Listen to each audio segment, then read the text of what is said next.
Hello everyone, Arwen from Evenstar. Welcome to Facebook Live for this evening where I'm talking about sleep. So perfect timing.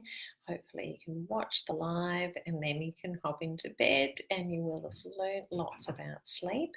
I am going to talk a lot about why sleep's important tonight, and then next week I'm going to do a bit more to cover things that you can do to help yourself sleep a bit better. But that's not what we're talking about today. Today we are talking about why we really need to ensure that we're getting enough slow wave sleep, and also how this impacts on many other things. So two other key areas that often we can be I guess a bit more conscious of looking after. So food, our diet, what we eat, and also exercise or movement. So sleep is one of my five stars of Evenstar 5-star Wellbeing. So one of the aspects of that, and it is just really so important. As important definitely as what we do put into our bodies, and also that we move our bodies. So if you are eating right and exercising but you're not prioritising your sleep enough, then that's still going to be really hard for you to achieve a good level of well-being. And it actually goes all the way through to affecting how long you're going to live for. So it's really pretty important stuff. So so slow wave sleep. So a lot of people have heard of rapid eye movement sleep stage, REM sleep, which is where we are dreaming. And if you look at somebody in that stage of sleep, then you can actually see their eyes moving. But the slow wave sleep is where it's, I guess, a much deeper level of sleep, and it's where our brain really gets to rest. And what happens when we are in that slow wave sleep stage is actually your brain cleans itself. So it has this beautiful bath in the cerebrospinal fluid, which is actually essential for the brain to clean and repair itself and get itself ready to do all the things it needs to do the next day.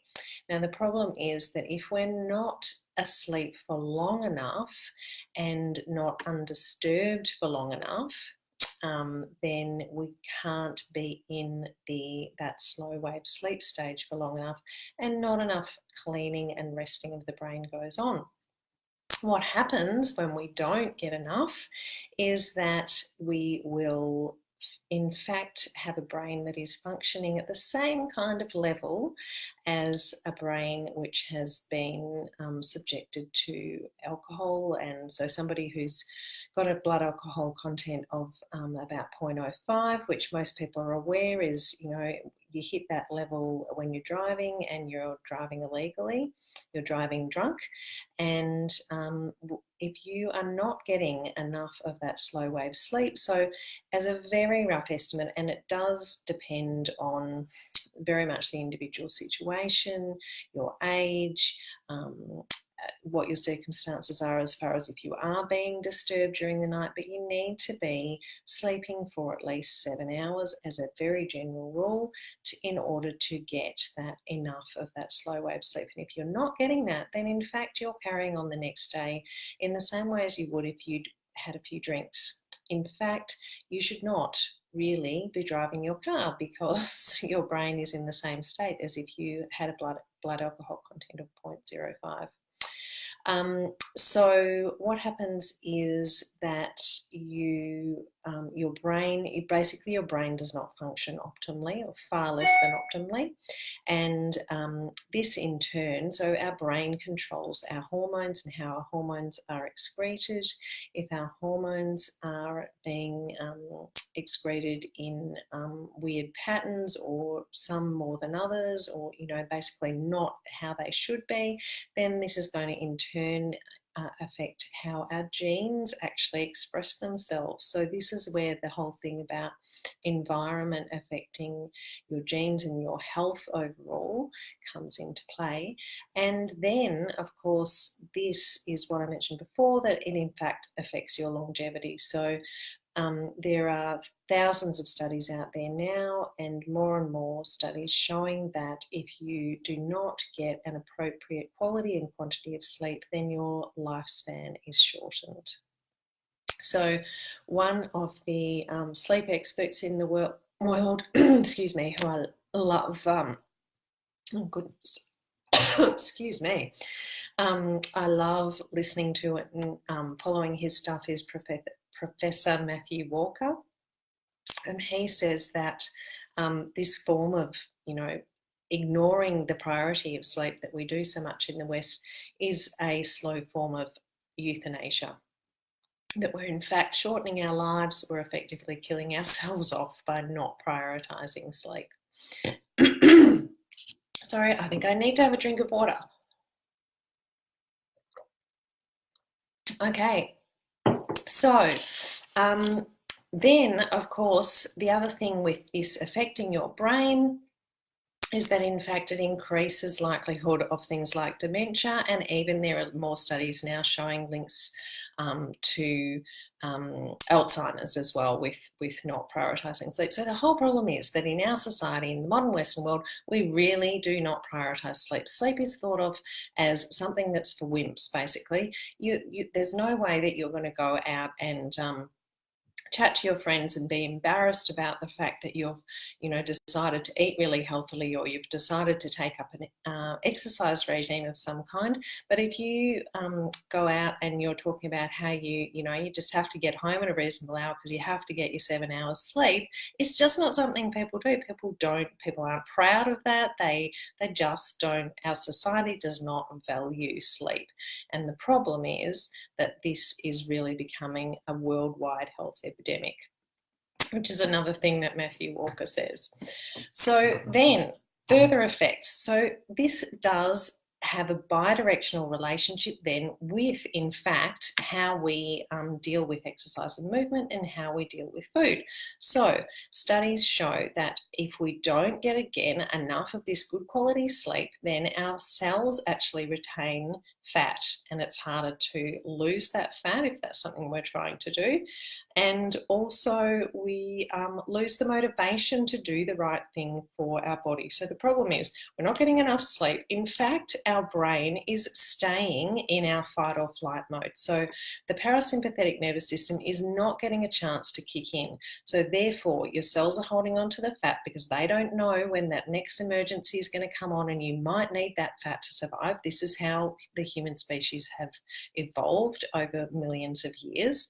And we also then, this also affects our gut. So there's a massive connection between sleep and the gut, which I've spoken about before, about the gut-brain connection.